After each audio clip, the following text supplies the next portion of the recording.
Dig 'em Up Dinos, how to play. The object of the game is to be the first player to collect their dino bones and make it to the museum.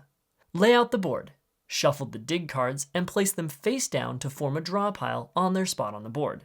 Each player picks a color, then places one of their dino bones at each of the 4 dig sites in the corners of the board and their truck token on start.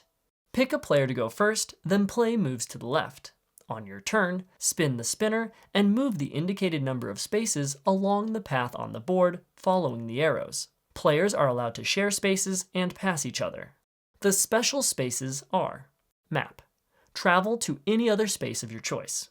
Mudslide. This space counts as a single space. As soon as your truck touches this space, slide to the end of the mudslide space, then continue moving if you have any movement left.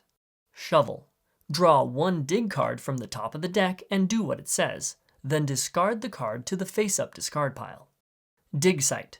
When you land on or pass over any one of the 3 colored spaces next to a dig site, collect 1 bone of your color from the adjacent dig site and place it in front of you. If you move past a dig site, first complete the actions of the space you landed on before collecting a bone. The first player to collect all 4 of their dino bones and make it to the museum wins.